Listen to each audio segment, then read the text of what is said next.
മെസ്സിക്കൊപ്പം തന്നെ ഫുട്ബോൾ ലോകത്തെ ഗോട്ട് ഡിസ്കഷനുകളിൽ ഒരു കാലത്ത് നിറഞ്ഞു നിന്നയാളാണ് റൊണാൾഡോ.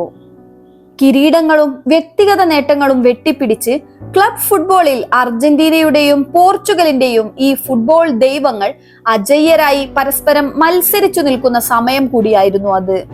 തങ്ങളുടെ അഡ്രിനാലിനുകളെ വേണ്ടുവോളം ആനന്ദിപ്പിക്കുകയും ത്രസിപ്പിക്കുകയും ചെയ്ത ഇതിഹാസ പുരുഷർക്ക് പൂർണ്ണനാവാൻ ലോക കിരീടത്തിന്റെ കുറവ് തടസ്സമല്ലെന്ന് ആരാധക മനസ്സുകൾ സമ്മതിച്ചു കൊടുത്ത ആ നിമിഷത്തിലാണ് 2022 ഡിസംബറിലെ ഒരു ലുസൈലിലെ രാത്രിയിൽ മിശിഹായുടെ ഉയിർത്തെഴുന്നേൽപ്പുണ്ടാകുന്നത്.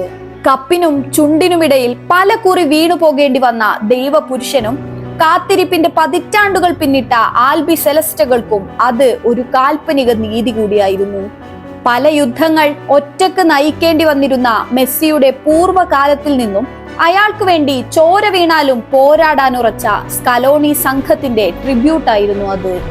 ആ സമയത്ത് അപ്പുറത്താകട്ടെ ഒരു കാലത്ത് യൂറോപ്യൻ ഫുട്ബോളിൽ വലിയ മേൽവിലാസങ്ങളൊന്നുമില്ലാത്ത പോർച്ചുഗലിനെ ടൂർണമെന്റുകളിലെ കിരീട ഫേവറേറ്റുകൾ വരെയാക്കിയ റോണോ സ്വന്തം സംഘത്തിൽ നിന്ന് തന്നെ മുൾക്കിരീടങ്ങൾ ഏറ്റുവാങ്ങുകയായിരുന്നു.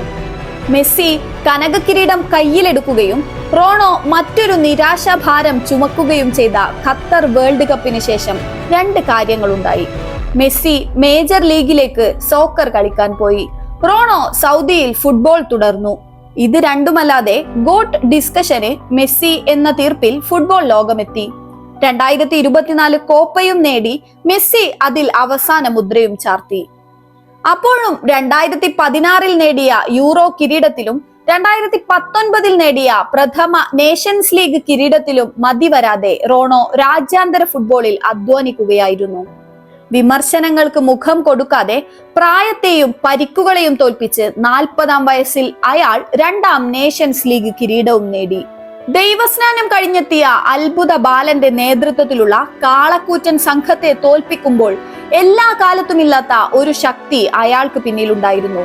വിറ്റിഞ്ഞയും ന്യൂനോ മെൻഡിസും അടങ്ങുന്ന യുവ പറങ്കി രക്തങ്ങൾ എണ്ണയിട്ട യന്ത്രങ്ങൾ പോലെ മൈതാനത്ത് പുതിയ പ്രതീക്ഷകൾ മുളപ്പിക്കുമ്പോൾ, റോണോക്ക് അർഹിച്ച ആദരവ് ലഭിച്ചു തുടങ്ങുമ്പോൾ പൂർണ്ണനാവാനുള്ള അയാളുടെ ആഗ്രഹങ്ങൾക്ക് വീണ്ടും മോഹം വെക്കുകയാണ്.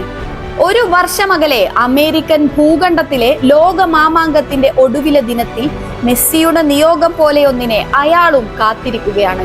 മെസ്സി അർഹിച്ചിരുന്ന പോലെ റോണോയും അത് അർഹിക്കുന്നുണ്ട്.